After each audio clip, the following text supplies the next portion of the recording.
Hello dear students, इस tutorial में हम जो कि 13 पार्ट है writing in city life chapter का क्लास 11 की हिस्ट्री का, उसमें एक टॉपिक है trading town in a pastoral zone. इस टॉपिक को हम स्टडी करेंगे। पास्टोरल जोन मतलब होता है कि ऐसा क्षेत्र, ऐसा इलाका जहाँ पर घास पर्याप्त मात्रा में होती है और वहाँ पर लोग अपने जानवरों को चराया करते थे। उसी इलाके को पास्टोरल जोन कहा जाता है। जो चराते हैं उन्हें पास्टोरलिस्ट कहा जाता है। हम गड़ेरिया कह सकते हैं उनको हिंदी में।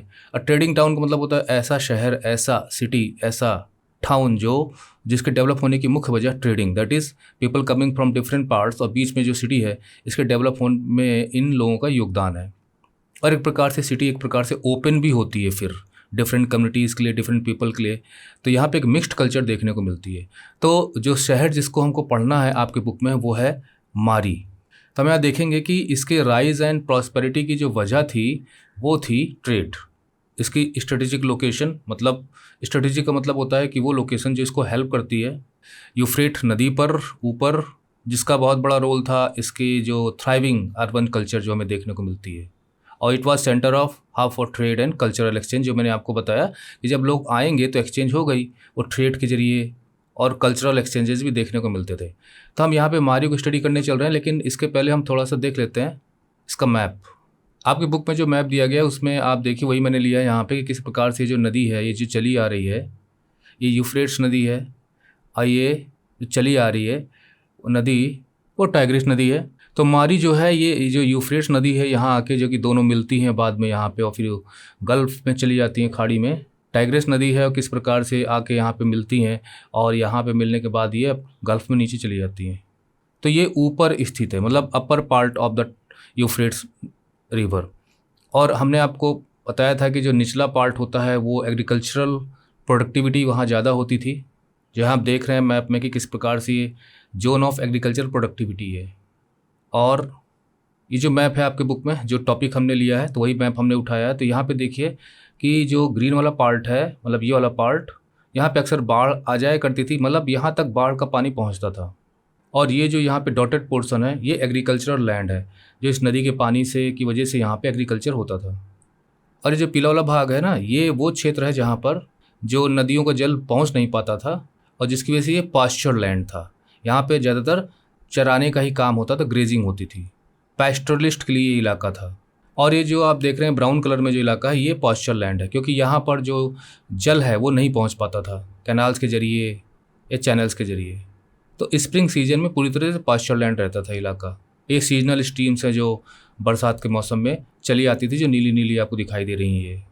और निश्चित है कि सबसे अगर हम देखें भूमि तो ये सबसे निचली भूमि होगी। धीरे धीरे यहाँ पे उठता हुआ भाग है, ये जो है ज़्यादा प्लेटू रीजन आप कह सकते हो, उठा हुआ भाग है। और बाकी सब ऐसे नीचे स्लोपी होते होते यहाँ पहुँच जाता। तो यहाँ पे तो पानी अक्सर फ्लड के महीने में रीच कर जाता था चारों तरफ।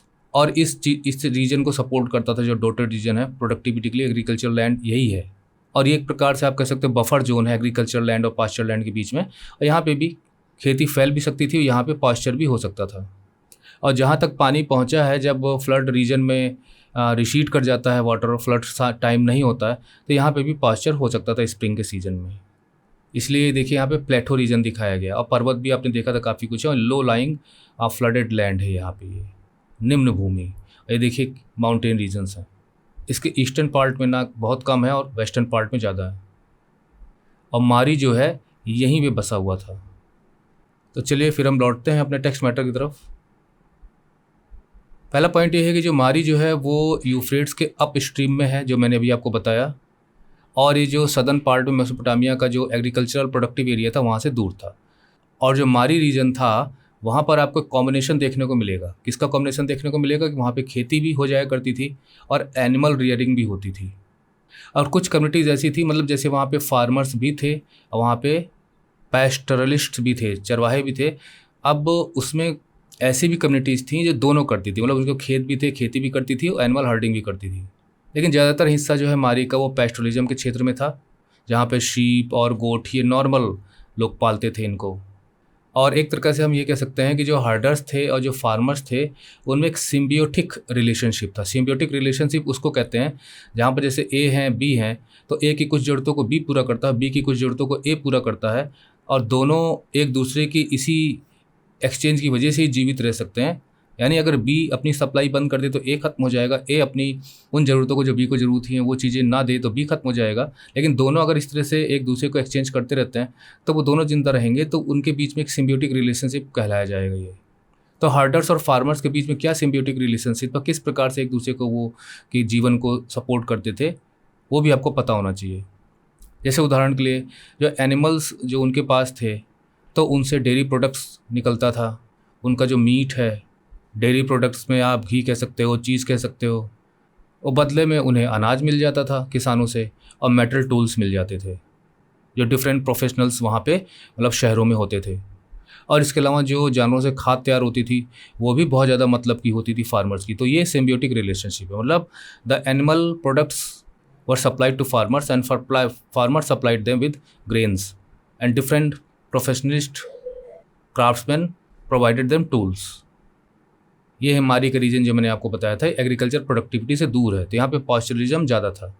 दूसरी चीज़ आपको ध्यान में रखनी है कि जो फार्मर्स थे और जो पास्टोरलिस्ट थे और जो नोमेडिक थे, मतलब जो अक्सर जो है एक जगह रहते नहीं थे और मूव करते रहते थे, तो उनके बीच में कॉन्फ्लिक्ट भी देखने को मिलता है, क्योंकि जो हार्डर्स थे एनिमल्स को ले आते थे एग्रीकल्चर क्षेत्र में पहुंचा दिया करते थे, जैसे पानी उन्हीं की तलाश में, तो खेतों पर से गुजर जाया करते थे जानवर, जिसकी वजह से क्रॉप्स को नुकसान पहुंचता था। ये आज भी हो जाता है गाँव में।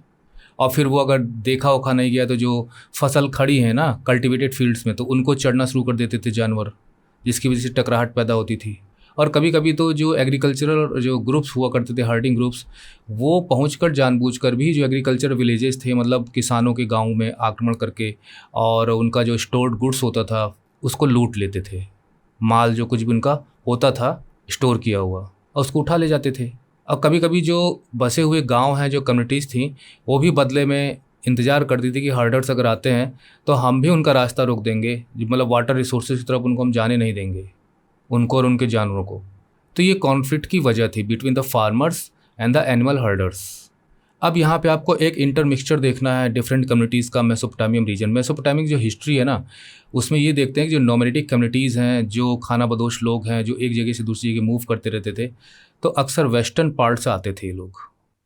ये है वेस्टर्न पार्ट से आना, है ना, और इस क्षेत्र में आने की कोशिश करना। तो डिफरेंट कम्युनिटीज़, अलग अलग कम्युनिटीज़ आती हैं और यहाँ पे बस्ती चली जाती है। मेसोपोटामियन हिस्ट्री में coming of different communities in the heartland of Mesopotamian region is a feature of this civilization. और एग्रीकल्चर हार्टलैंड का मतलब होता है कि जहाँ पे मेजर प्रोडक्टिविटी एग्रीकल्चर की होती थी, जहाँ पर पानी बहुतायत में पाया जाता था। और ये जो नोमैडिक कम्युनिटीज़ थी जगह जगह दूसरी जगहों से आती थी इस क्षेत्र में, जैसे हम सुमेरियन सिविलाइजेशन जिसे हम कहते हैं उस क्षेत्र में, और फिर यहाँ पे बस भी जाती थी। और धीरे धीरे उनके पास इतनी शक्ति आ जाती थी, मतलब उनके जो लीडर्स होते थे, कि वो अपना ही रूल और अपना ही किंगडम इस्टेब्लिश कर लिया करते थे। इनमें अकेडियंस हैं जो बाहर से आए, एमोराइट्स हैं जो बाहर से आए, असीरियंस हैं जो बाहर से आए, और अर्मीनियंस भी हैं जो बाहर से आए। और अपना अपना क्षेत्र इन्होंने डिफरेंट जो जातियाँ जो हम पढ़ रहे हैं, इन लोगों ने अपने अपने क्षेत्र इस्टेब्लिश किए, अपने अपने रूल इस्टेब्लिश कर लिए।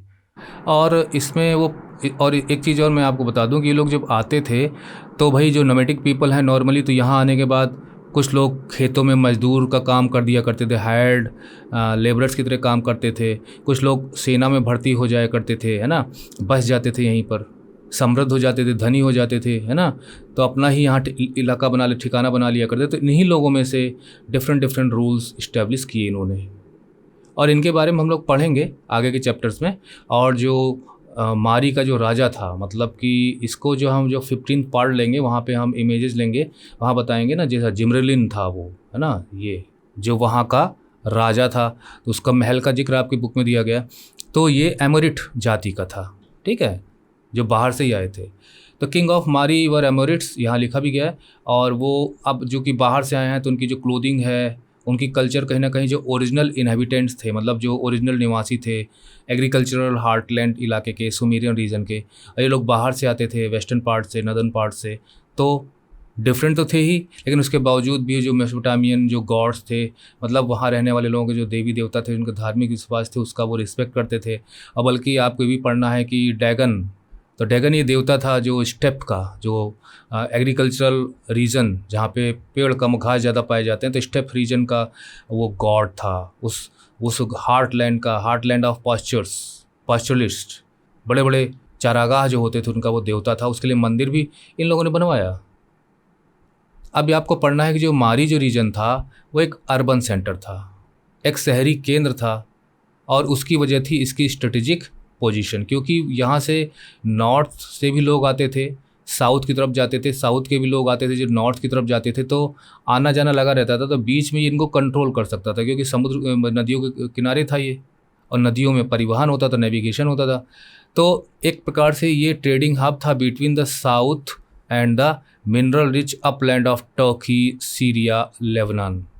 मतलब जो आपका अपलैंड एरिया है वो रिच था मिनरल्स में, और यहाँ एग्रीकल्चर प्रोडक्टिविटी ज़्यादा थी, तो यहाँ से और यहाँ से ट्रेड होता था।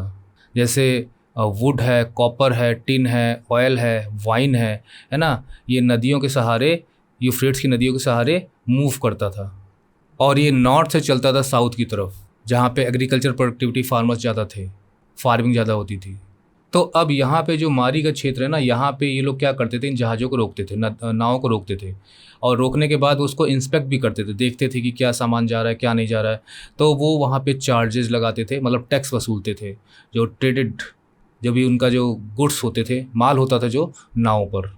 इसी को कहा गया है कि जो स्ट्रेटेजिक लोकेशन थी मारी सिटी की ना, कि वो कार्गो को इंस्पेक्ट करते थे और फीस कलेक्ट करते थे। और आपके चैप्टर में भी लिखा गया है कि एक नाव जो है लगभग उसमें 300 वाइन के जार जा सकते थे, और 1/10 जो वैल्यू होती थी गुड्स की वो टैक्स के रूप में देना पड़ता था। और इसमें लिखा भी गया है कि उनमें जो गुड्स थे, व्यापार के वाइन, स्टोन्स हैं, वुड हैं, वाइन जार्स हैं ना, ऑयल जार्स हैं। अब स्टोन्स वगैरह की तो ज़रूरत होती थी दक्षिण में मंदिर उंदिरों के सजाने उजाने के लिए। कॉपर जो है वो साइप्रस से चला आता था, साइप्रस में आइलैंड जिसे आलसिया कहा जाता था। टिन चला आता था।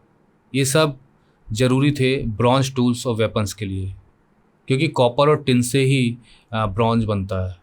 तो एक प्रकार से कह सकते हैं कि मारी ट्रेडिंग के जरिए फल फूल रहा था, और मिलिट्रीली इतना स्ट्रांग वो नहीं था, उसके बावजूद भी वो बहुत ही प्रॉस्परस था। उसकी वजह थी उसकी एडवांटेजेस ट्रेड पोजीशन। तो ट्रेड और कॉमर्स के जरिए वहाँ पर वेल्थ जनरेट होती थी।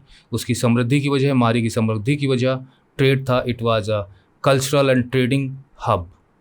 इसे हम कल्चरल हब भी कहेंगे। मतलब इसको आपको ध्यान रखना है कि जो मेसोपोटामियन सोसाइटी थी और उन लोगों की जो कल्चर थी, इट वाज ओपन, क्लोज नहीं थी कि कोई आ नहीं सकता, सिर्फ हमारी कल्चर सर्वाइव करेगी, जैसा कि आजकल कुछ देशों में देखने को मिलता है।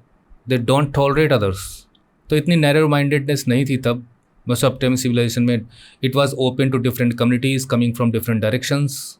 और आपकी बुक में एक स्टेटमेंट दिया गया है कि thus the vitality of the civilization was perhaps due to this intermixture of communities and culture, people and culture, people और उनकी communities मतलब उनकी अपनी culture। तो people और culture के intermixture vitality प्रदान करता है, जीवन शक्ति प्रदान करता है इस मेसोपोटामियन सिविलाइजेशन को। जैसे हमारा भारत है ना, हमारी भारत जो है कि रिचनेस इसकी डाइवर्सिटी में है। The diverse people, different cultures, different faiths, communities enrich the diversity of India. तो अगला ट्यूटोरियल जो होगा हमारा, जो लास्ट होगा, वो है लेगेसी ऑफ राइटिंग। मतलब लास्ट का मतलब होता है कि जहाँ पर हम नोट्स ले रहे हैं। 15th जो पार्ट होगा वो इमेजेस का होगा जो आपकी बुक में दी गई है। तो अगले ट्यूटोरियल फिर मुलाकात होगी, तब तक के लिए बाय बाय।